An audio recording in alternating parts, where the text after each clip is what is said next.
Hello and welcome back to more Vintage Cube Draft. What do we want from this pack? We're looking at Hero of Blade Hole. No, I'm not first picking that. This is actually a pretty overall weak pack. Like Jitaxian Probe might just be the safest pick. It's good in a lot of decks. In like Storm, it's a free Storm count. In Control Mirrors, it can show you what's in their hand so you know what to counter. If you're playing like green, you can see what lands they have so you know what to strip mine. Same with like if you're playing white, Mana Tithe. And then in red, there's a lot of creatures that it triggers prowess on. So if you go like turn 1 Monastery, Swift Spirit, Jitaxian Probe, like 0 mana, deal 1 damage to your opponent. With upside if you have like Young Pyromancer. I think the overall like objectively strongest card in this pack is Nissa Who Shakes the World. She's really, really good. I think she's one of the best like reasons to be in green. But I'm still just going to take Jitaxian Probe and stay open. I just, that was a really weak pack, so I don't want to take too much off of that. Here we have Miscalculation. There actually weren't that many blue cards, so just keeping in mind what I'm passing and what I'm not passing. So Ferric Vortex, if you're trying to maximize win rate, probably just like slamming Vortex or Path to Exile and going into mono white or mono red respectively is the best thing to do. If you're trying to have fun, Miscalc, I like the interactivity of blue decks. I have not drafted like a solid mono white deck, so I could take Path. And then I think pretty much a lot of these are pretty bad. Nissa could be okay. Bazaar is a great card, but it's pretty narrow in the decks that it can work out in. Do I want Miscalc or do I want to just take the red cards? I think I'm just going to take Miscalc. I do enjoy this card. It's good. I mean, you can play it in a lot of different decks, right? We could take like Time Twister, Miscalc, and do that. If you took either the red or white cards, I think Den of the Bugbear is an interesting pickup. Cathar Commando is good.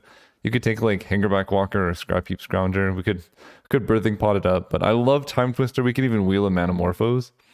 So that's quite a bit of fun. Here's Teferi. Teferi is a really, really good card in just so many different decks. So we could take Teferi. We could move into like, blue-white tempo. Grab like a Thraben Inspector on the wheel if that comes around. If that doesn't come around, we can grab maybe like Goblin Rabble Master or Warren Powerstone, but I think Teferi is very good, either offensively or defensively. Offensively, he's just like a really strong tempo play. 3 mana, bounce a thing, draw a card, and then he stays in play is great. But if you're playing like Storm or some type of deck where you don't want them disrupting you, you just land Teferi, and then if they don't kill him, they can't counter your stuff ever, which is also quite good. So I just like both sides of that. Along that, Monastery Mentor goes in both types of decks. It's a decent Storm win condition, but it's also a good deck in blue-white tempo. Like, this is another reason why Jitaxian Probe is an important payoff, right? You play Mentor, you probe them, see what's in their hand, get a Monk, and then you can like hold up Miscalc to protect your dude. Shipwreck Marsh and Thieving Skydiver are also pretty good, but I think I'm going to take the Mentor here. I don't think I've drafted blue-white controlling or like tempo, and this is a really sweet payoff card for those types of decks. Here we could take Phyrexian Revoker. I'm really, really high on. Containment Priest is good. Lowstone's alright. Parallax Way's alright, but I do love Phyrexian Revoker. Denying their mana, killing their planeswalkers, attacking for 2, being an artifact, like it kind of does all the stuff you would want. Aha, the biggest weakness of Phyrexian Revoker is that it is a creature, which makes it worse with balance. I think I still probably take balance. The other options are taking like Hydroid Crisis, moving into Bant, taking Loyal Warhound and moving into more white-based blue. But that's pretty much what happens every single time I draft this deck is I start out blue-white and then white is just open. I think I'm just going to speculate on balance. It's very rare where this card actually comes together, but when it does, it's very strong. So I could see that. Cave of the Frost Dragon, Past in Flames. I mean, that is a reasonably light Past in Flames, so Storm could still be open. With Time Twister, like we don't really have too much of a start for it, but I really don't want to draft white-based aggro. I think, again, if you're trying to win, you take Cave of the Frost Dragon here, you wheel Path to Exile probably because people are crazy. I'm going to take Past... actually... You know what? Let's take Cave. Yeah, I had a feeling this would be the pack, and I don't know. I actually haven't drafted white that much, so I think this might be the play. It's actually interesting. Adanto Vanguard, Mutavault, and Hero of Bladehold are all interesting. I think Vanguard is the most annoying one. It's really good in tempo-based decks. What is going on? Vortex, Burst Lightning, and Relic Order come around. It's like an always type of thing. And then you guys have seen the videos. When I play white, I win. When I play against white, I lose. Like if you oh, it's funny. I love Relic Warder. I also do think Burst Lightning is good, but I'm not super into being red. I mean, we can be both, I guess. Just go Jeskai. Cathar Commando is an excellent magic card that we can deal with a lot of artifacts and enchantments here with Revoker, Leonin Relic Warder, and now Cathar Commando. We are set up. Here comes Ravages of War, Goblin Rabblemaster, Koth of the Hammer.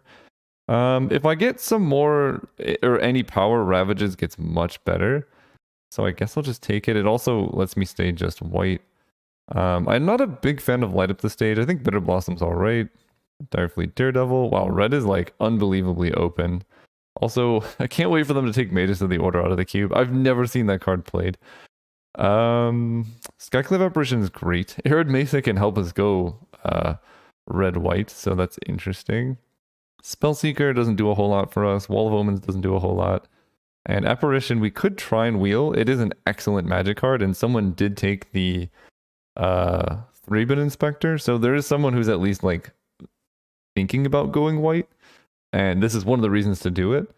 So I guess I just take the Skyclave Apparition. Will we get past a Mox Ruby? That's and there's a Manifold in the same pack too. Yeah, we take the Mox Ruby. That is actually a reason to maybe start moving into red, because being able to cast your red spells very quickly is good. On the flip side, there's a Dark Confidant. I love black-white. Black has not felt reasonably open though, but I'm missing out on like Baneslayer Angel Armageddon. I'm not even sure I'm going to run the first Ravages, so the second one I'm almost certainly not going to main deck. Or I'm at least not going to take very highly. I think we're going to wheel Baneslayer Angel and play it in the sideboard. The question now is, do I take P and Karen? Do I take Incinerate? Or do I take Dark Confidant? Because I already have Bitter Blossom. So like black, white, I like black, white more than white, red, but I think given the way the packs are, given that I have Mox Ruby, we're just going to play it safe, take Incinerate. Here comes Mana Tithe. Love that magic card. We could also take Windswept Heath and try and wheel the Tithe. Yeah, nobody respects the Tithe. I'm going to take the Heath. This is hard.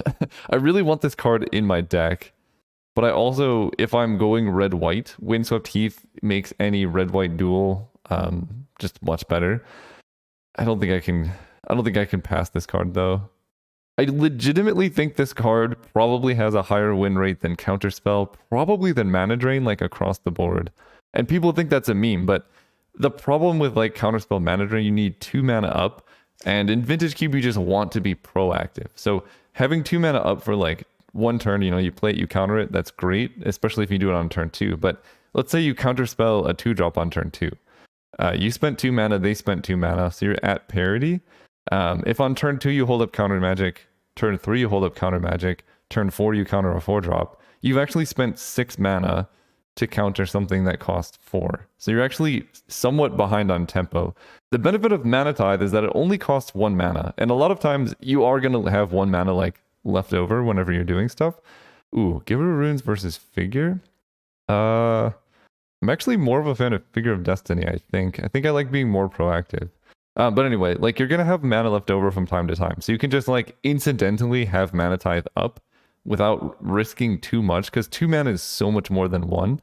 And oftentimes your opponent's going to tap out. So like if you can counter a 5-drop with this, it's insane. It's really good because you can hold it up turn 1 and counter a 2 mana play, which is a really strong tempo advantage because a lot of opening hands have like a good 2-drop.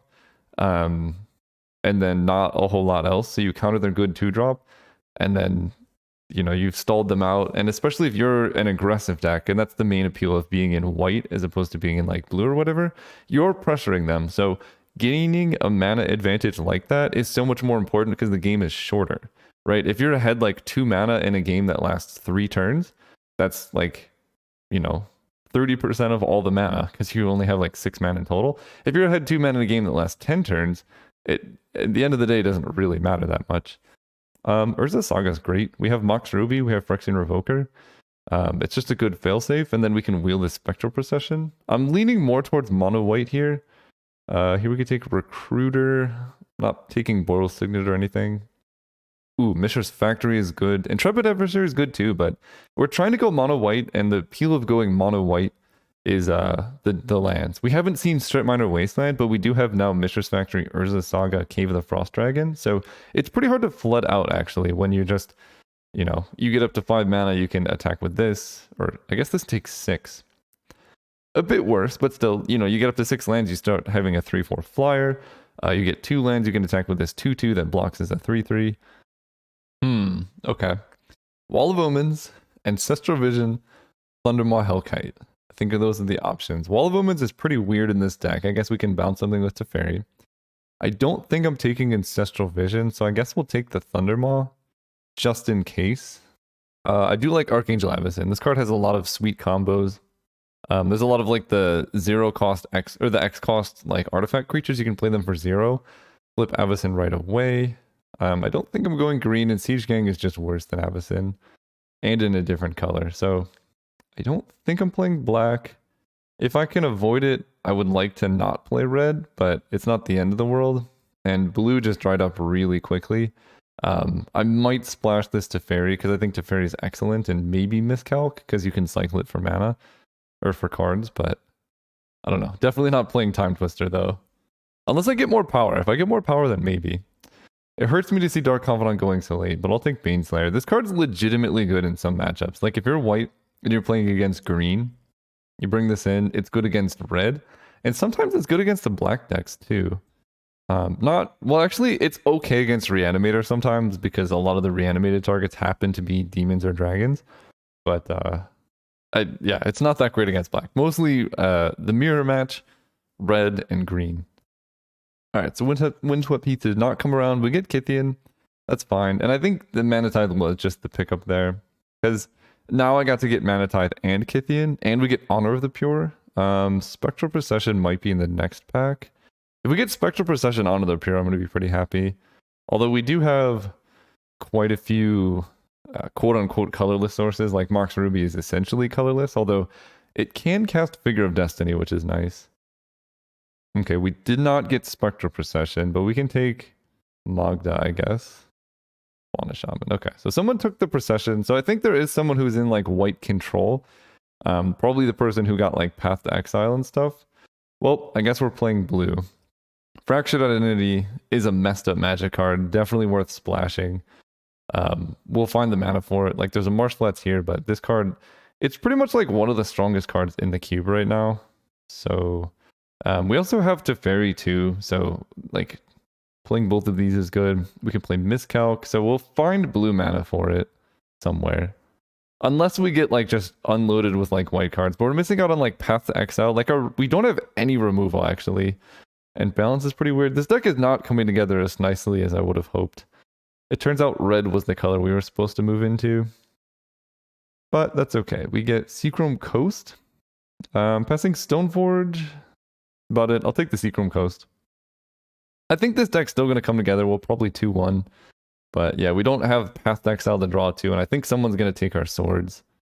Because yeah, Lightning Helix didn't come around either, I don't think. Wait, that's confusing actually.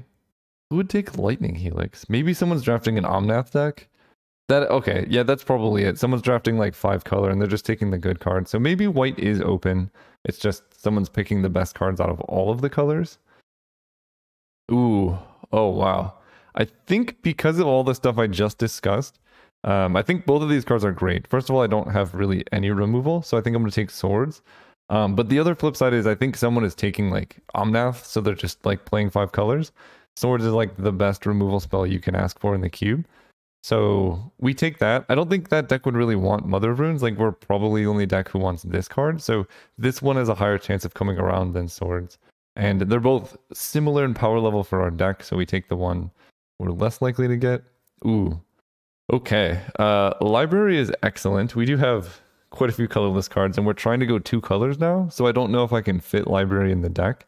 Adeline is great. Brazen Borrower is, I think, the best card in the pack, and we're not really a Snapcaster Mage deck. We do have Gitaxian Probe, which helps, but we do have Fractured Identity too. But I still don't think we are a Snapcaster deck. What are we doing?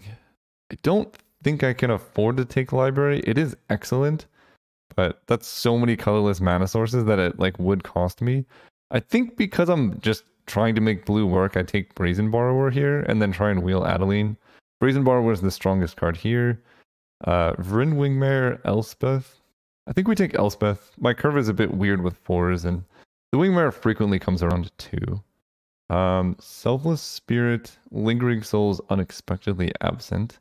With 16 creatures, I don't have much removal, so I'm actually going to take the absent here. Right, I have Recruiter. Oh, this is kind of a weird Monastery Mentor deck too.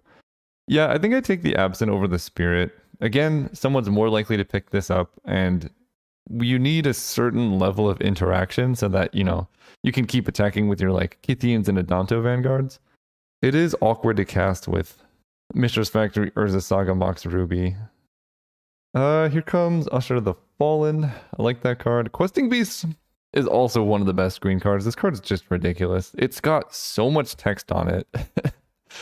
Oh, it's a good card. Scrubland would be alright. A Braid, I guess it would be nice, but ooh, okay. We get Usher of the Fallen. We could take Thalia, Oust, or Porcelain Legionnaire. It's probably gotta be Thalia. She's only really bad with Teferi, Elspeth, Fractured Identity, and Ravages, so that's only 4 cards. And, you know, we have Mox Ruby, so we can play Thalia very quickly. I love Porcelain Legionnaire. It's also pretty good with Urza's Saga, and it helps us take advantage of our colorless mana, but I think Thalia is just so good against a particular type of deck that right now our deck is not great against, that I think it's worth taking her. We could take Elspeth for the matchups we're trying to go big. I don't think I'm playing Wear Tear or anything. Stoneforge we can't do anything with. I don't think we're gonna make double blue work. Not gonna splash a Fauna Shaman. I guess I'll take the control magic. I don't know. Maybe there's a weird matchup where I'm like, I just need this card. Like we could bring in like Baneslayer Angel, control magic, balance. Who knows? Okay, our Gambit paid off. We do get the Mother of Runes back. So our turn 1s are going to be pretty good now. But the need to add blue mana into our deck is pretty rough. I may actually cut... Well, I don't know. Brazen Borrower is a really good tempo play. Even if you have like very little chance of casting the backside, just bouncing a non-land permanent to its owner's hand is pretty good. Here comes Adeline. Yeah, maybe I do just cut these and we just run like Teferi Fractured Identity. I honestly could see that being just the correct line. Because I don't want to mess up my mana. Selfless Spirit comes around. That's really good. I don't want to mess up my mana because we want to cast like, you know, Mother of Runes turn 1. Oh, I hate when that happens. Okay, those go, those go, those go. This goes here. Cut all the red and green cards. Miscalc, Brazen Borrower, Time Twister, Balance. I think I still like Probe because I have Mana Tithe. So I can know, again, when to hold up mana and when not. I like Honor of the Pure quite a bit with Monastery Mentor. I think that's a pretty sweet combo. I also kind of like Ravages with Mentor. Right now, this is 24, so that would be 16 land with 3 colorless sources. This isn't the best Urza Saga deck, but we have a target, so I think it's probably just worth running. Seachrome Coast I like, Cave I like. I probably want to cut 1 card and run 17 if I'm going to run Ravages. I could not main deck Ravages of War and run 16. This is Power, Toughness. So right now Recruiter can grab Phyrexian Revoker, Leonin Relic Order, Thalia, Selfless Spirit, pretty much any of my early creatures. But it is a bit expensive. But I have Honor of the Pure, which I think I'm running. So I think that's okay. The flip side is I could just cut blue altogether, but then I have to run like a main deck Baneslayer Angel to get playables. My mana would be much better, but my like deck's power level would be so low. I don't know, Baneslayer's not that bad. Or I could run Elspeth, I guess. Or we could go a bit slower and run Baneslayer and Elspeth. But then my curve is like 1, 2, 6, and I don't like that. All right, I think we need to run the blue cards, and I think for now I'm gonna side out Ravages. Can I afford to run Urza Saga and or Mishra's Factory? I guess is the other question because I need colored mana sources. I have very little fixing. I think so. Let's see how this works. 10-1. Oh no. It's 2 blue cards. So right now I have 9, 10, 11 white sources. Oof. Okay, I get another land. That's good. So right now I have 1, 2, 3. 3 blue sources per 2 blue cards. To be fair, Fractured Identity is one you want pretty late in the game. So I think 3 is enough for that. It's hard to make Teferi work off 3 blue sources. Yeah, we're like short. Like, if we had one more playable, this would be good. I think maybe I cut Teferi for a Baneslayer. Yeah, I don't know. That seems alright. Just have some, a weird curve. I just don't think I'm really... Now let's run Teferi. I don't know. Teferi's great. See you guys, round 1. Alright, we're playing against Morg War Marshal. This is pretty much the kind of hand I expect to just have for this whole cube draft. Although, honestly, I think this island is doing me a favor by forcing me to mulligan. Instead of if it was a plains, I would be like, I don't know, maybe I'll keep it, and then I would just inevitably get wrecked. Oof. From this hand, I guess I get rid of Teferi because it's the only card I can't cast here. Although 4 lands is a lot. I'll get rid of a plains. I think 3 lands is fine. I'm likely to draw lands. I'm running a reasonably high land count for my deck. Of course, we find the mirror match. We're in trouble. If we find blue on time, we could be okay. But we're gonna go like Urza Saga. I guess that's not so bad. Play Urza Saga, activate Urza Saga, make a 1/1, activate Urza Saga, make another creature. Let's just hope they don't... No, wait, this is like the straight up mirror match. What the heck? Okay, they have Blade Splicer. Yeah, we're in trouble. Okay, Mentor. I guess I'm going to play. So we're going to go Selfless Spirit here. I'm not playing Urza Saga yet because I would like to maximize my chances of being able to activate it for stuff. Because we're probably going to go Mentor and then hopefully draw a land for Elspeth. Turns out bottoming the land instead of Teferi might end up costing me. They flip Kithian, which is unfortunate. Wow, what a curve. Yep, we need removal. I don't even know if, like, what we can draw from our deck to win from here. Like, Hero of Bladehold is ridiculous. We have to attack Kithian. I think we actually die next turn. 1, 2, 3, 4, 5, 6, 7, 8, 9, 10, 11, 12. Yeah, we're dead, actually. Alright. So, they are basically the same deck, but better. Baneslayer Angel comes in. Teferi is not even that great against them. I think I'm going to just cut an island for a plains here. Just run 2 blue sources. Because like, I really can't stumble on mana in this matchup. Baneslayer Angel hopefully helps me. And I have removal in the deck. I just have to, you know, curve out properly. I don't think... My first play being a 2-drop is very slow. Especially without like removal to back it up. Actually, I think what I'm going to do is get rid of Thalia and bring in Elspeth. Yeah, that makes my deck a little bit bigger. I have the mana to get up to Elspeth. So I like in a matchup like this, you want to be the one who's just a little bit bigger than your opponent's deck. Like this hand's great. We get to go turn 1 Cathar Commando, turn 2 Skyclave Apparition, or Honor of the Pure plus Figure of Destiny. They keep 7. And I don't want to get... I don't see a whole lot of reason to flash this in, but I don't see a reason to not flash it. And if they have Mana Tide, they're going to get me at some point. Okay, Usher the Fallen. So we get to just cast this now. And I can Skyclave the Usher, because then I can start attacking with Cathar Commando. It's like a really strong sequence here. I could also save Skyclave and just go Honor of the Pure Figure. Then they can attack in both, and I'm in like not that bad of shape because I have Honor the Pure. So yeah, let's do that. Honor the Pure, Figure of Destiny. And I don't really want to attack and trade my 2-drop for their 1-drop. So I think I wait. If I draw a land, I can turn Figure of Destiny into a 5/5 first strike. He doesn't have first strike, he's just a 5/5. They play the Vanguard. Much better one to Skyclave. So... I guess at this point, because Figure of Destiny is big, I probably should have attacked last turn, but I think I just attack with both now and see what happens. Because this doesn't block so well. Although, actually, I'm the aggressor here. What if I Skyclave the Usher now? And then they can't really block profitably. Let's do that. Yeah, Adanta Vanguard blocks terribly. Attack for 7? Level this up. And this is the swigginess of the white mirrors. Let's just hope they play like a sword. Vryn Wingmare. Okay. That one's fine. There's a plains, so I think I do play this. They can double block Skyclave Apparition to get a 1/1, which doesn't really matter. So I think I just swing out.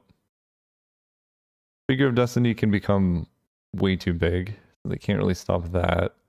That trade is fine. This becomes huge. Oh, okay. Fair enough. So they got rid of Unexpectedly Absent and they're going to swords my figure. Fair enough. So now they have a Danto Vanguard and Mishra's Factory, which both block pretty well. I'm actually not in great shape. They're at 10 life. I can play Leon in Relic Order. Yeah, losing my Figure of Destiny really hurt. I can play the Relic Order. I think I'm going to wait a turn. I don't think I'm like super pressuring them here. And if they just like land a big artifact like Umezawa's Jite, I'm just dead. So I think I need to slow it down a bit because I don't think the game's ending, you know, in 1 or 2 turns. Because the base rate right now is I play Lunar Relic Order, they can just block with Mishra's Factory. Then they get a 1/1 and then they can like double block Relic Order and things get worse. Yeah, we're drawing lands. I guess I'm okay trading with their land. Yep, they get a 1/1. So they clearly don't have any type of like sword or anything. So I think I just play Relic Order. We say no. And I don't want to play land. I don't want them knowing. I don't want them having perfect information. I don't think there's any card in my deck that can really punish me for holding the land in hand. I take 3.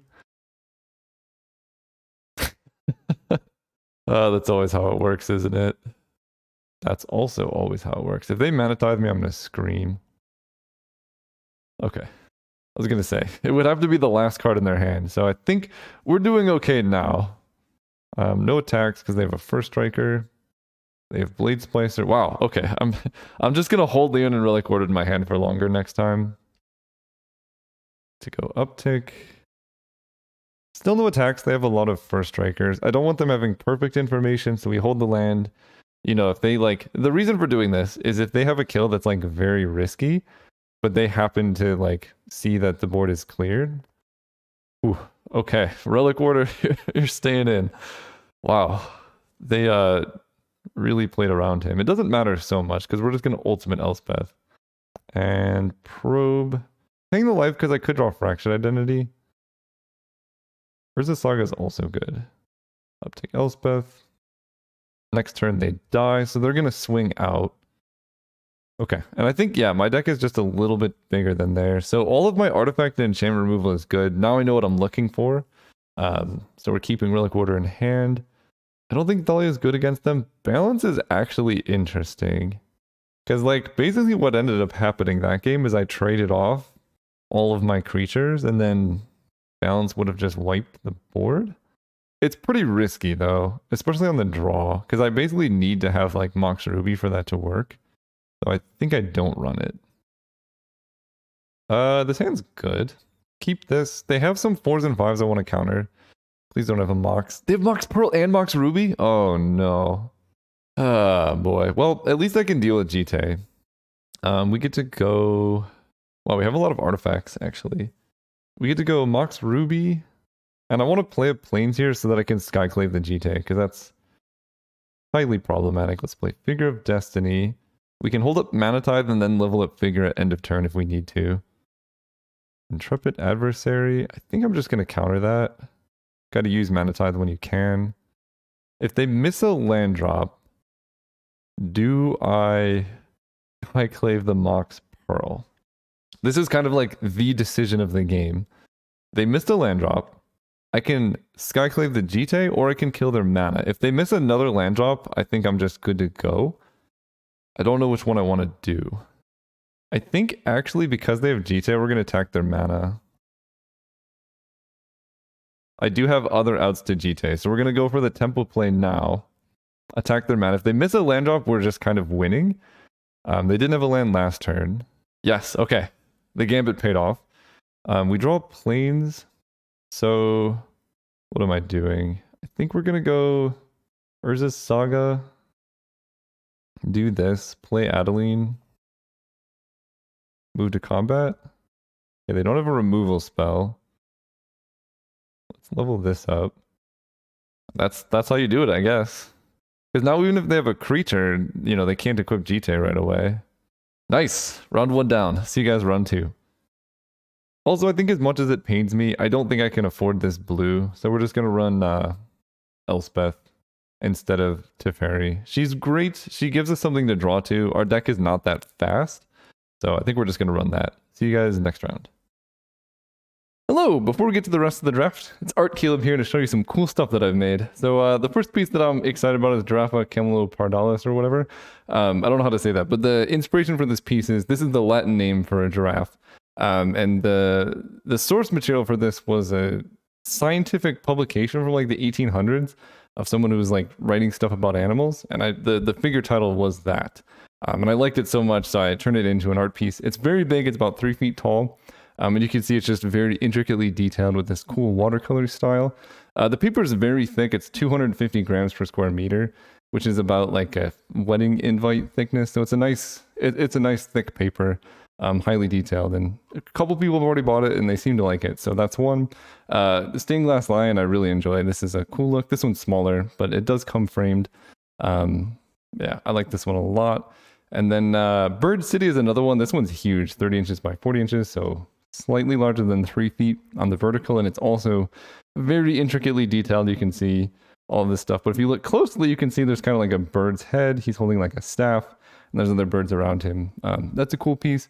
The asemic white on black is one people liked on the paper print. So if you want it in metal, the way this piece works is it's printed matte, and then where there's white, it shows through to a brushed aluminum backing. So you'll get like the shimmering of the words, but the black stuff should be matte. So when light hits it, just this stuff should shine. And it's 32 inches, so just less than 3 feet tall. Pretty cool piece. And for those who made it through this whole spiel, Anthropos is on sale through the end of the month. So end of December. Use coupon code MANATITHE at checkout, and you can get Anthropos $200 off. Yeah. So otherwise, enjoy the draft. All right, we're playing against Soul Provider. We get to go first. This hand is excellent. It's fine. I don't think it's excellent. But turn 1 Mom into turn 2 Leonin Relic Warrior is good against some starts.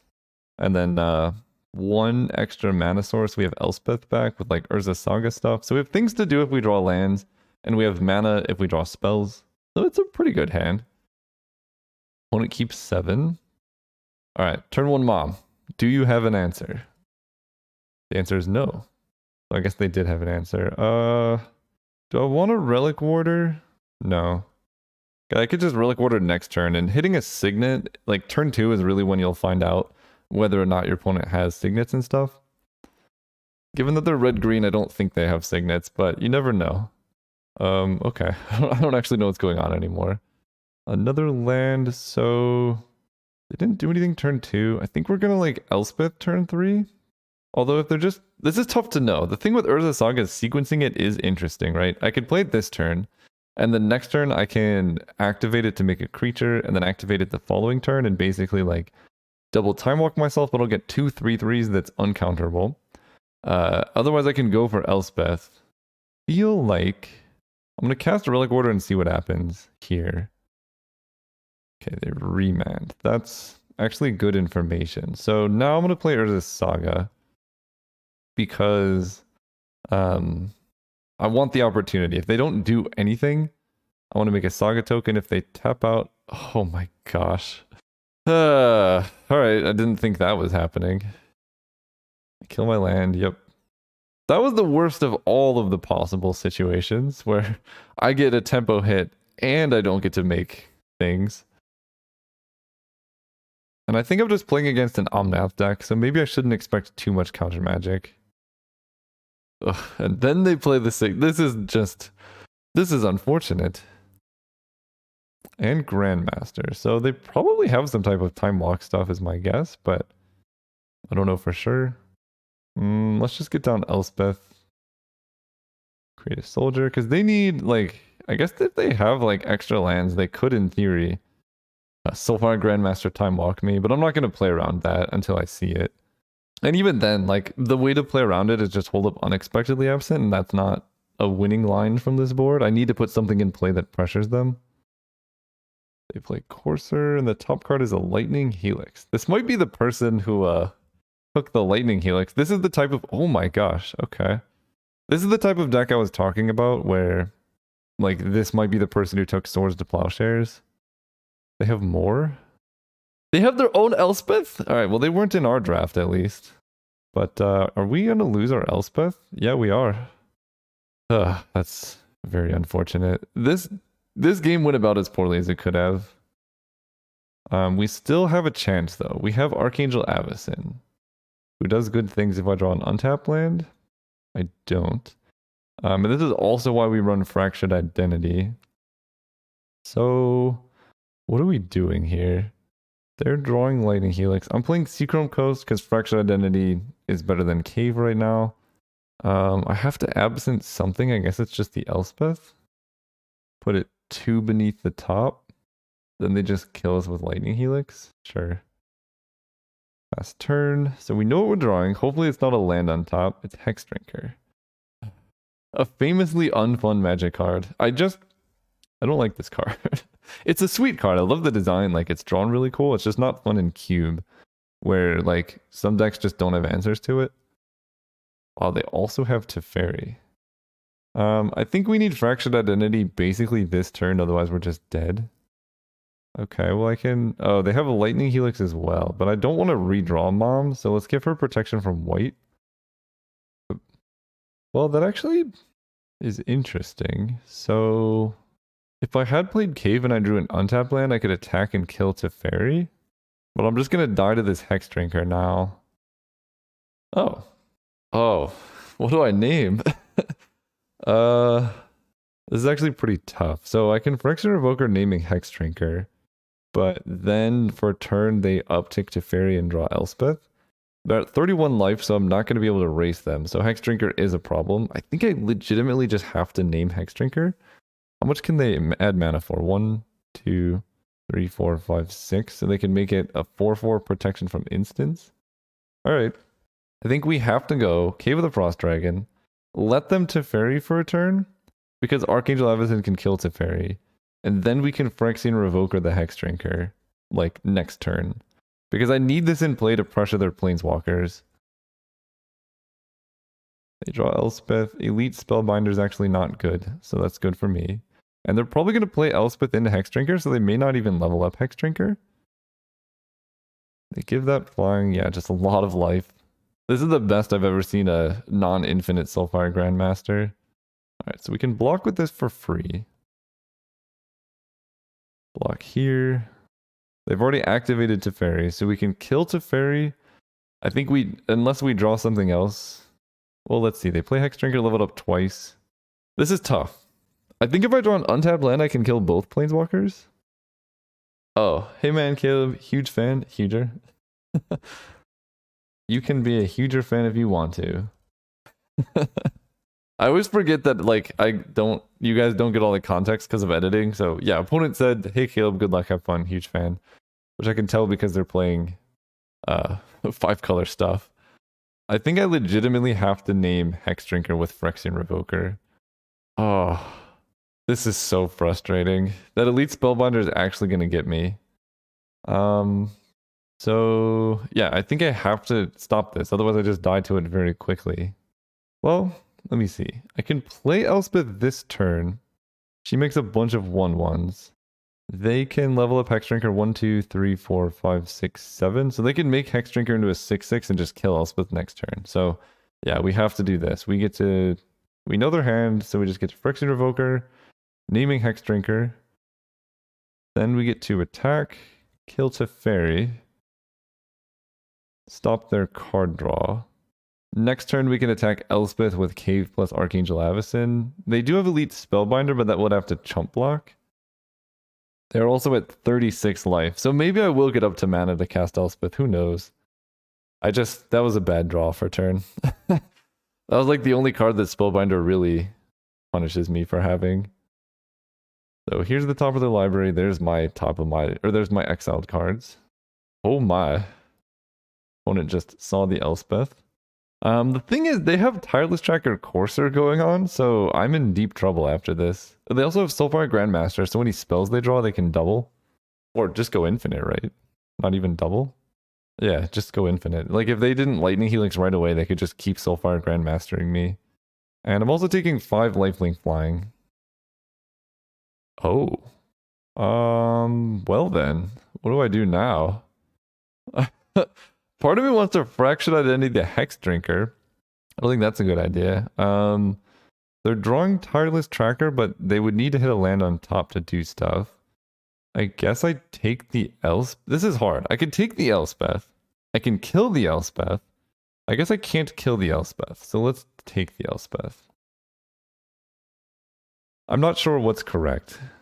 Because leaving them with Tireless Tracker is pretty sketchy, but Elspeth helps me get to an ultimate, which makes it very hard for them to win. I don't know. I could see taking this. I could see waiting. If Elite Spellbinder was not in play, and I could kill Elspeth for free here, I think the line is just kill Elspeth, let them play Tracker, and then Fractured Identity the Tracker. Because that is not the case, I can't do that. And I need to draw a lot of lands before I can play Elspeth. They have an Archangel Avacyn? Oh no. Well, I get 1 turn of attacking with Cave of the Frost Dragon, I guess. No, because I can buff up my Avacyn. They did not cast Tireless Tracker. A bit odd, but we'll accept it. I'm at 38. I think I'm better off just making a bunch of soldiers. Because I have the... Right, Avacyn's on top. They can't draw a card because they just have a tracker. Alright, so I get a free attack here. Because I have Honor of the Pure, I think I'm better off making the soldiers. They don't have flyers. They can't draw a card. I don't know what's going... I don't know why they didn't play the tracker, but maybe they're scared of not getting card draw off of it, which kind of makes sense. Actually, that does make sense. Here comes Narset. Here comes Tracker. So they get to play Avacyn. So if I want to attack, I guess there's no point in attacking. I draw Usher. Not the best time. I would prefer to draw a land. Right, this costs 8. Elspeth makes a soldier. I get to play Usher. And let's hope that they don't draw lands. Because as soon as they start drawing lands, this game is over very quickly for me. They didn't play Avacyn, but they drew a fetch. Yikes. Yeah, I don't know. If I saved Fractured Identity, this wouldn't happen, but they would have an Elspeth in play the whole time. Is this target creature you control or any? Oh, this is perfect. So if I get Elspeth, I can target one of their creatures with Elspeth's uptick to make it bigger. And then I can downtick to kill all creatures with power 4 or greater. Okay, Mana Drain is on top of their library, so that's problematic. Because they can just crack a clue and grab it at any time. Although 1, 2, 3, 4, 5, 6. If they do that, then they can't cast Archangel Avacyn actually. And I draw Recruiter of the Guard. I guess I do cast that. Because if they Mana Drain, they can't Avacyn. And if they Avacyn, they can't Mana Drain. Okay, so they're just going to Mana Drain. The top card is their Elspeth. Wow, this is a weird mirror match. But it makes... I don't know. If I was them, I might not want to counter this. Because they also had Soulfire Grandmaster Mana Drain. They could have done some things. Okay, what are we doing here? We're attacking Narset to kill it. I guess I give... What am I doing? I want to ultimate Elspeth. I think that's the one way I can win this game. Right now they have 1, 2, 3, 4, 5 attackers. I have plenty of blockers. This enter is untapped. So I can uptick Elspeth on Usher, swing with Archangel Avacyn, and Usher at Narset. Yeah, I think I like that. Uptick here. Attack Narset. Narset dies, we get to boast. And then pass turn. They no longer have Mana Drain, and the reason for killing Narset is any instant and sorcery is so scary with Soulfire Grandmaster and this much mana that I need to just limit their draws. They have Wear Tear, which doesn't really do anything. I can F6, they don't have any plays. If they really want to, they could play their Elspeth and downtick and kill everything with power 4 or greater. I think actually that might be the play. Play their Elspeth, play Archangel Avacyn to give their creatures indestructible. Down tick so that Archangel Avacyn on my side dies. Oh, they have Palace Jailer too. So then they can attack Elspeth with Elite Spellbinder. I think that might be the line. They don't have enough white mana for that though. Oh, actually that makes sense. Phyrexian Revoker do 3 damage to everything. I lose all my soldiers. Also that works, I guess. In fact, they can wipe my entire board here. Oh, or just do that. Never mind, Wear Tear was devastating. So if I draw an untapped land, I could do something here. Yeah, I need an untapped land. That attacks Elspeth. Yep. Alright, untapped land. Let's go. She flips.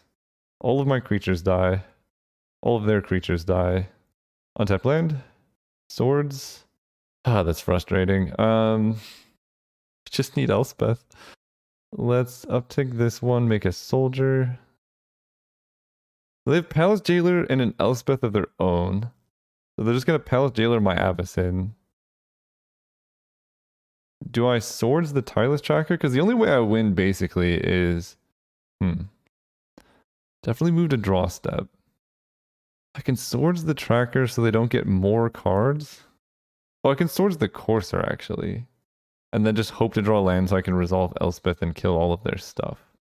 Yeah, I actually like that. Well, they drew land for turn as well. If I Swords the Courser, I can... I mean, I think I need to draw something this turn, right? To prevent them from killing me, so... I guess I just play for the late game, which is Swordsing the Courser. Because Hex Drinker is going to kill me anyway, I need an untapped land to cast this Elspeth to win the game. Or not win, but like be in the game. Because they're going to have an Elspeth making soldiers, and I am not. I can kill their Elspeth with my Avacyn. But they also have Archangel Avacyn, so actually I just lose. But they do this instead. So now I have a chance again. Okay. Untapped land? They don't have double white for Archangel Avacyn. They're attacking me with both.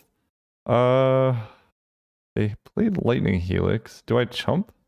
No, I can't. I need this land, right? Okay. Glad I figured that out. They draw a card. I draw an untapped land. Okay. So let's hit them for 6. Yeah, they don't have double white, so this is going to go through. I become the Monarch. I get to play my Elspeth. If they counter this, I'm super dead. Okay, then I get to downtick. Then I get to uptick Elspeth. Okay, we draw a card. We are somehow still in this game. We know the top deck. They have Archangel Avacyn in hand, which is just going to kill me. But I have Cave of the Frost Dragon to chump block with. They attack me, I block here. I guess it made sense for them to steal the token because I would have just like been able to subvert the whole Archangel Avacyn thing and I would have an Avacyn in play. The thing is, if they play Elspeth instead of Avacyn, I get another turn. Yeah, this actually goes better for me, I think, than them just holding up mana and casting the Avacyn. There's a Vanguard. Okay, so we get to uptick here. We get to animate this. So their turn, they're going to be able to attack with Needlespire's Palace Jailer and some soldiers. I guess I'm going to have to end up chump blocking, but we get to kill their Avacyn. Give this flying. Or their Elspeth. Attack Elspeth. We get to go land, Adonto Vanguard. Draw a card. Selfless Spirit is going to be good. We're coming back. Very, very slowly and not so great. They don't attack with Needle Spires. Okay. I think we just chump everything. I don't want to give them the Monarch. And if they play Avacyn now, that's way better for me because then I can draw Sorcery Speed removal. Yep. They could have attacked with Needle Spires as well, and I think I just die pretty much. So they're giving me chances, and I'll take that. Monastery Mentor. Okay, so Elspeth upticks. This does 3 damage to each opponent, right? Okay, I'm gonna have to come up with a weird turn to make this work out, but I think it's possible. We make a soldier here. I play Selfless Spirit. And then I have 5 to activate Cave of the Frost Dragon. The problem is, I'm gonna die to Archangel Avacyn flipping. How do I stop that? I don't know, but we're gonna find out. I can draw removal. Honor of the Pure helps, actually. Also, this is assuming my opponent has nothing in hand, which could just be not the case. Riftwing, Cloudscape, bounce Selfless Spirit? Or Cave of the Frost Dragon? Okay. Oh, Banishing Light. Alright. They got that game. Ooh, that was an excellent game. I think my opponent could have won much earlier, but I'm not complaining. That was a great game. I think this is a Ravages of War matchup. Their mana is pretty bad. Fractured Identity versus just like a Baneslayer, honestly. We're going for the Ravages of War game plan. I'm just gonna have good mana be on the play. Be a bit faster than them. And we're gonna take out Thalia. No, they have quite a few Planeswalkers, but Thalia Ravages is kind of a non-bow. I guess I get rid of Elspeth because we're trying to kill their lands. It's a bold move. Let's see how it works out. Go first. Keep this hand. Cave into Mom. And turn 1 Mom is going to be pretty backbreaking. Okay, there's the land too. So we get to go Mom into Usher. Honestly, I might just Recruiter of the Guard for Thalia. But we'll see what we draw. Because we get to like Revoker a Signet, then Skyclave something. Okay, Soulfire Grandmaster is fine. There's Elspeth. I guess I'll attack for 2 here. I don't think they're gonna block. Then I just get to go Recruiter of the Guard. This kind of also decreases the like threat density in my deck, so I can have a higher chance of hitting Elspeth on time. What do I want?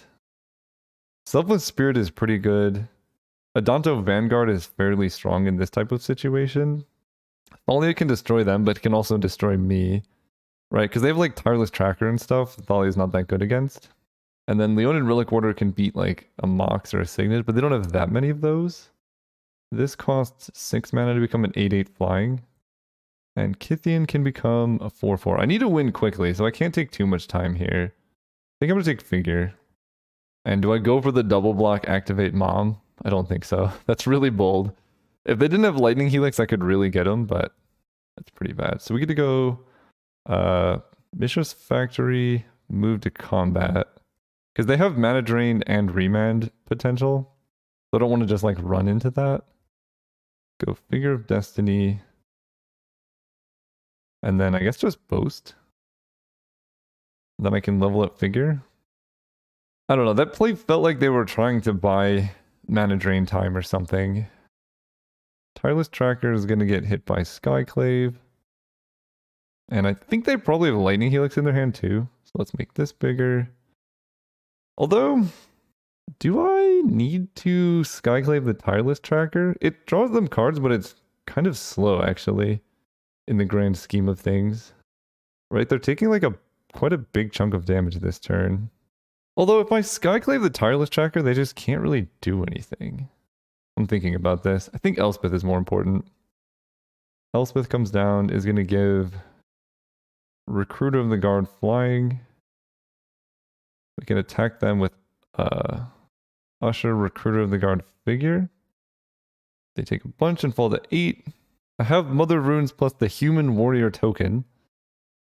And Omnath. Ooh, did they have a fetch land? I hope not. No! Okay. We have a game again. Oh man, that's devastating. So I could have denied them 2 card draws with Skyclave, but honestly killing Omnath might be more important because of the life gain. Okay, I like seeing them crack clues. That's a good sign. They crack another clue. I could just like chump block that one. They can attack with both, I guess, is a fairly good play. Elspeth.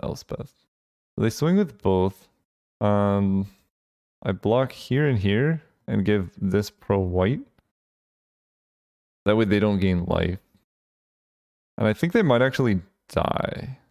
We Skyclave Apparition to eat the Omnath.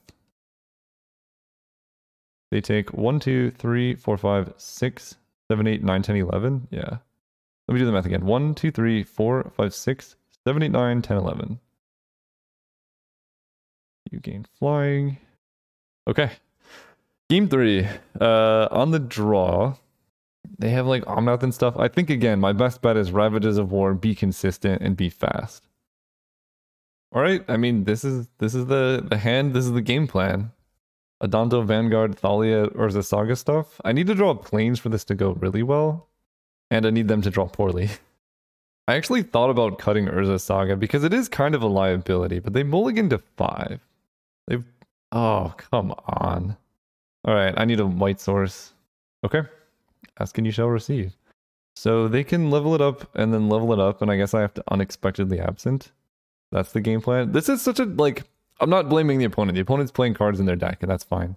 It's just such a dumb card that, like, you can mulligan to 5 with your game plan being Hex Drinker, and that's, like, not incorrect. And, like, I have an answer to it, and that still might not even work. Okay, I do get to Skyclave, so I guess that answers the Hex Drinker. So I don't mind them leveling up anymore. Yeah, because I could just exile it, because it's only protected from instants. So that's fine. I could play Thalia, but that makes everything pretty awkward. So I guess I play... Well, if they have a Signet, Thalia is pretty good. But I think... Let's play Thalia. Because I can go Thalia, Skyclave, and then start Urza Sagaing, and hopefully they don't have too much going on. Like, the hope here is they just dump it all into Hex Drinker.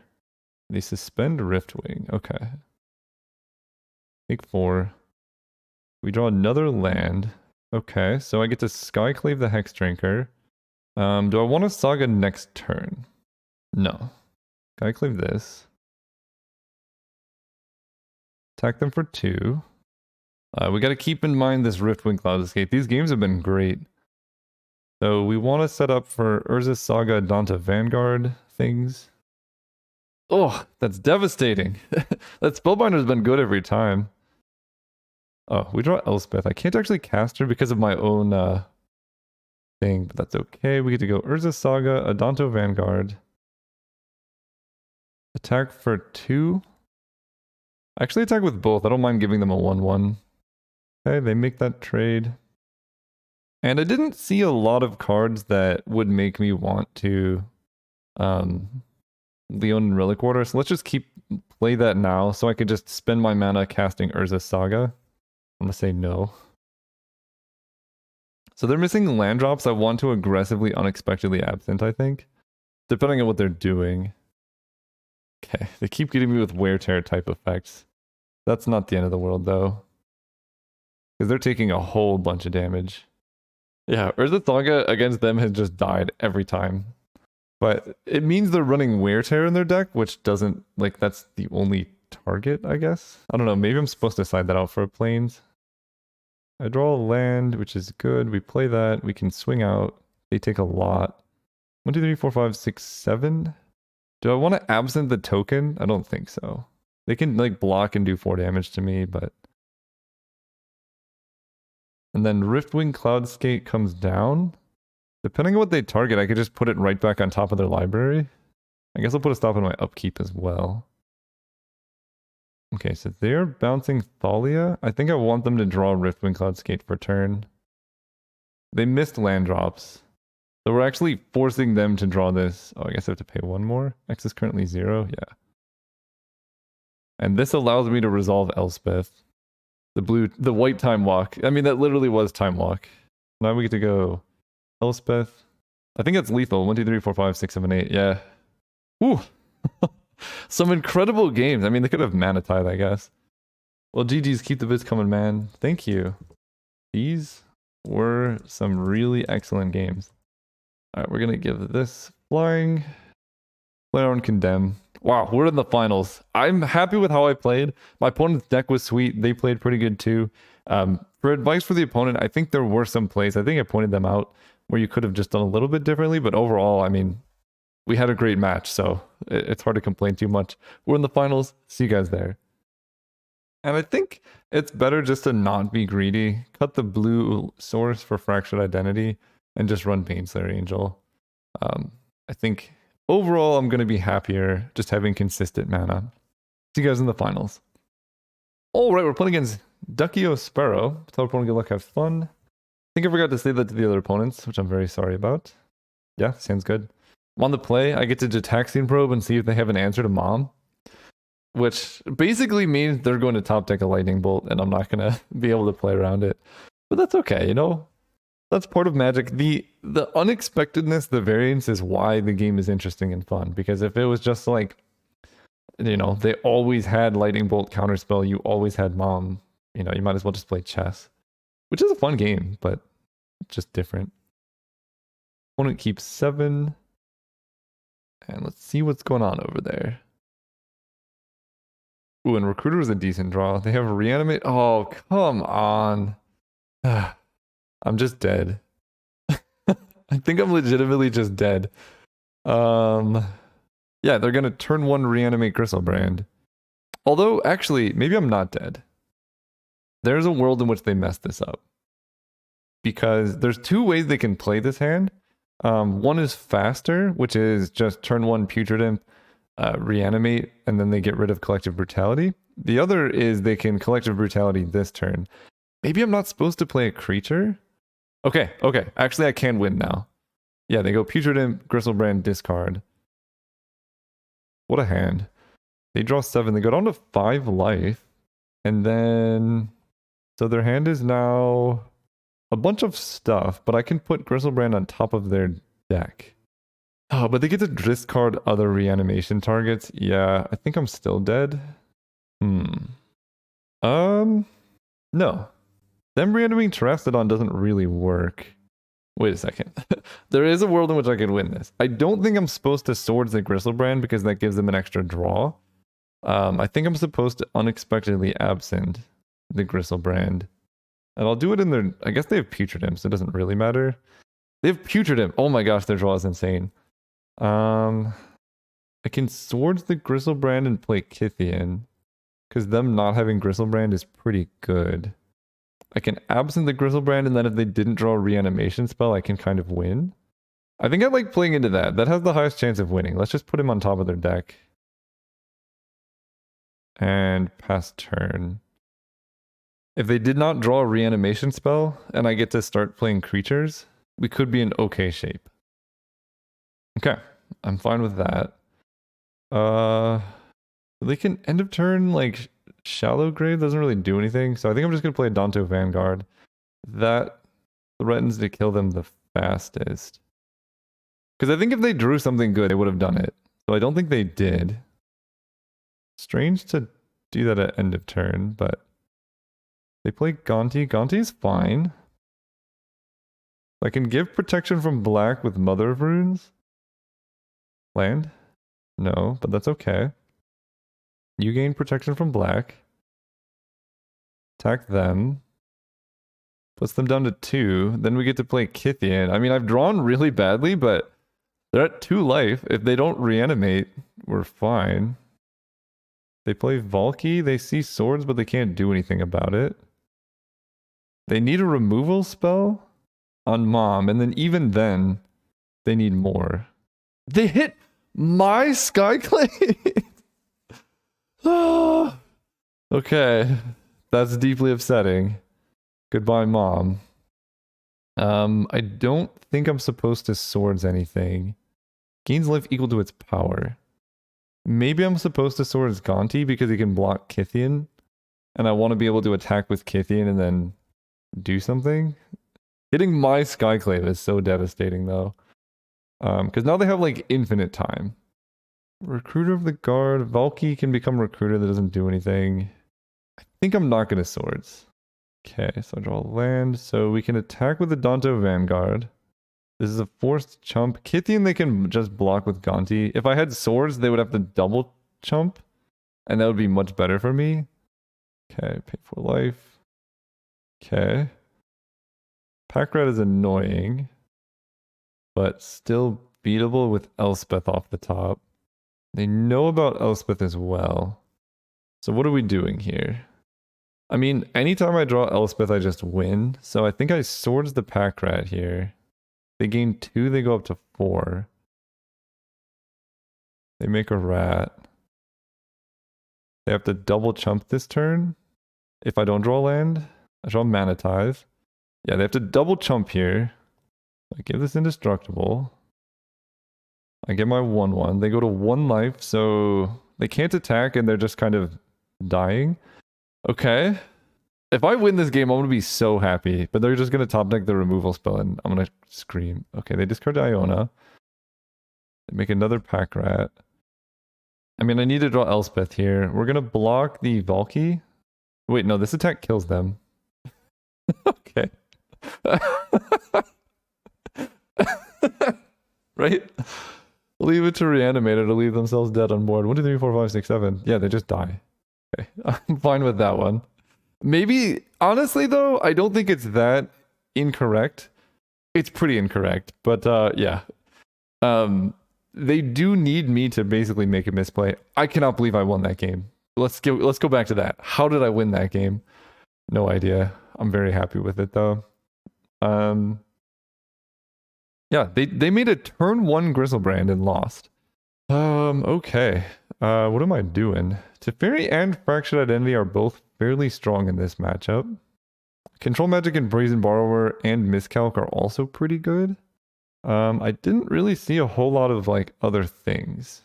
I could bring in like Balance, but they can empty their hand, so Balance is a huge cost. Thalia is very good against them. Phyrexian Revoker, we can name Griselbrand or Pack Rat. Baneslayer Angel, I think Griselbrand is actually a demon, so that's kind of funny. Elspeth can kill them, but she's like ridiculously slow.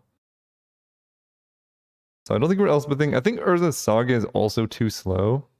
Because I'm getting rid of colorless lands, I think I can now bring in the blue cards. Because Teferi and Fractured Identity are both great.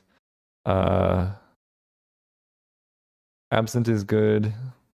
The thing is they have Iona too. Like, I can't really beat Iona.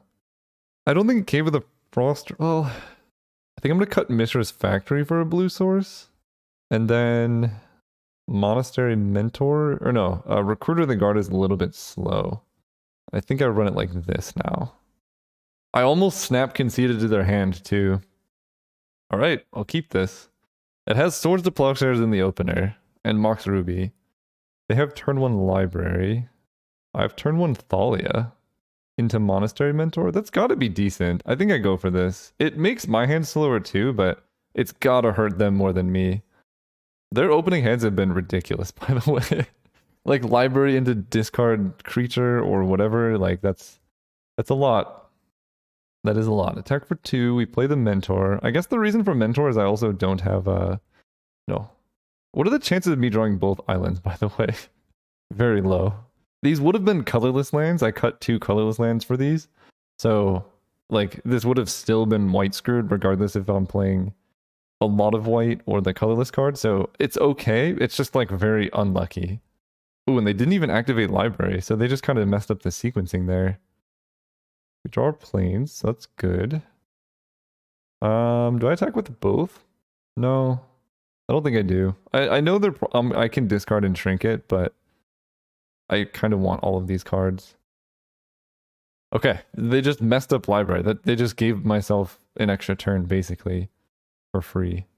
As long as it's not Iona, Fractured Identity will be able to deal with it, and I could just suicide my Thalia. Okay, Valky can't do anything. They do know about the swords and Fractured Identity now. So again, as long as it's not Iona, we should be okay. And I'm not even going to swords. I think I just want both answers. And I don't want them to know what I drew either. So let's play Elspeth here, make a soldier token thing. Elspeth makes a soldier. I will attack with both. If they want to discard, they have to do it before combat. So I'm okay discarding this planes to protect the Mentor. Because they're probably going to want to discard a creature to Una's Prowler. So I don't think they can block. And we just want to pressure them as much as possible. They draw. Again, as long as it's not Iona, we're okay. Terastodon would be a bit annoying, but we have swords, so it's not that big of a deal. And beating Reanimator with mono white is a feat. I mean, it's not a good matchup. Okay, they're attacking Elspeth. I think I'm just okay with that happening. Because I can hit them for 1, 2, 3, 4, 5, 6, 7, 8, 9. I can hit them for a bunch. Chupacabra kills something. Mentor, okay. Phyrexian Revoker. Oh, I like this. So I can Phyrexian Revoker the Una's Prowler. And then they can't activate it. So they can't discard a creature. And then we could just go land, uptick Elspeth, give flying to this soldier. Hit them for a bunch. I might even just swords the Una's Prowler. Because then Elspeth survives, and I still have Fractured Identity to deal with whatever they have. I think I'm actually just going to do that. I kind of regret the Phyrexian Revoker name now. Let's keep back the monk. Interesting. They double block there. I mean, I could put them dead on board and keep Thalia around. They go up to 13, they take 4. They can attack else. Let me think about the math here. They take 4, they gain 2, so they go up down to 9, and then I have 1, 2, 3. I think I just have to let this go through, and we'll kill the Valky. No, I'll kill the Chupacabra actually, because Valky's a 2-1. I have a couple 1-1s. They go up to 7. They draw a card.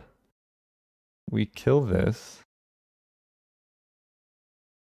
They can't discard anything. No, they could discard at end of turn. I don't know if that was too aggressive. But now, if they don't discard, we can Fractured Identity the Valky and exile their best thing. I don't know. They've played this pretty well. This has been an interesting game. I named wrong with Phyrexian Revoker. I'm not supposed to name Una's Prowler. Oh, they have Collective Brutality? Yeah, alright. Oh, they're just getting Elder Gargaroth. Okay, so we lose Fractured Identity. Yeah, that's unfortunate. Then they reanimate the Gargaroth. Yeah. Mistakes. If I had swords, I can hit the Gargaroth. I mean, I could still draw an answer to this, but actually Vanguard's not that bad. Make a soldier. I don't mind them reanimating that, actually. Like, it's pretty bad, but they don't have a discard outlet now. They're off library, which is drawing them a card per turn anyway. Oh, it is Trample, though. Never mind. It's bad. I forgot about Trample. Elspeth dies, pretty much. Yeah, okay, that's pretty bad. Yeah, Elspeth dies. Okay. Alright, they had the answers. Goodbye, Adonto Vanguard. I'll draw like 1 or 2 more turns because still Baneslayer Angel doesn't do it because Gargoth has reach. Avacyn might. It's a good card. Alright. So they can Avacyn kill my Phyrexian Revoker, but we're going to set up a turn where I triple block the Elder Gargoth with Archangel Avacyn. And we'll go for that. Alright. Do this. If they don't have a kill spell here, it does die. Okay. That's pretty good. Okay, Massacre Worm, but then Archangel Avacyn flips. Does 3 damage to everything. It's a 6/5. So they take 6 and then they take... I think they actually die to this. Wait. Liliana can get back Elder Gargoth, but they can't cast it. They can play Putrid Imp, but it won't be able to block. They can get back Ravenous Chupacabra. Right? Liliana down to get back Chupacabra. They go to 3. Yeah, so I have to kill Liliana here, unfortunately. Then I take 6 off the worm. These games have been incredible, considering I'm playing against Reanimator. If they didn't have the Chupacabra, I could just attack, and then Liliana shrinks, and I could kill them. Here's where I Manitai the Grave Titan. They just had that. So I take 2 damage here. They fall to 5. So now I'm dead next turn. And I don't think I have an out to this now. Animate dead on the Gargaroth, sure. Yeah, alright, that game I did not expect to lose given the position I was in. I think I could have probably played it differently. Potentially would have helped quite a bit. Do I want Brazen Borrower? I think so. I like Brazen Borrower and I want to get rid of... Manatithe is kind of awkward against them. It can be good in my openers, but it gets dead really quickly because their key cards are like 1 mana. I I think maybe I get rid of Baneslayer because their key card, Elder Gargoth, is a 6/6. I'm gonna keep this hand. And we're gonna go turn 1 Usher. If they, turn 1 Entomb reanimate me. Sorry I didn't see you. Good luck, have fun. No problem. I told them that these have been some great games, which they have been. However, game 1 of the Grossman, I see 5 land Gonti and Teresta don't. I'll take it. They keep 7. Alright, what do I want to do here? I think I have to put down pressure. I play Usher. Next turn I can hold up Manitai the Cathar Commando. I think that's fine. Cathar Commando can deal with like Animate Dead or whatever. Oh, yes. Manitai is a good magic card. So they could have entombed right away and they just had like end of turn itis. They just like opened themselves up to get encountered there. So that is unfortunately for them just a misplay because there's no reason to do that. We can attack. I think I'm just going to Cathar Commando. They play Chromox, so we can Phyrexian Revoker the Chromox. And Terastodon is gone. That's good news for me. Okay, Gonti is fine. I don't even know if I want to Phyrexian Revoker that Chromox. But let's play the Commando. Can I draw planes? Okay, I did. I don't know what I'd do with it. I can absent the Gonti. That seems like a bad idea. I think I attack with my Commando. They definitely block. Well, they don't? What does that tell me? That tells me they might have... Why don't they block there? They have something bigger coming down. Liliana of the Veil. They took my Elspeth. I think we're just gonna play the Mentor. Or they have like Reanimate Dead Massacre Worm. I think it... Oh, it's Packrat. Okay, I'm glad I have Phyrexian Revoker. I can also put Packrat on top. It's a pretty bad draw for them. They swords... They took my swords? Unacceptable. Okay. Packrat is a problem. I can Phyrexian Revoker the Packrat. That way they can't get anything into their graveyard. I think I'm still going to attack with Cathar Commando because I think they're trying to preserve Packrat. I don't think they block Packrat on Cathar. Okay.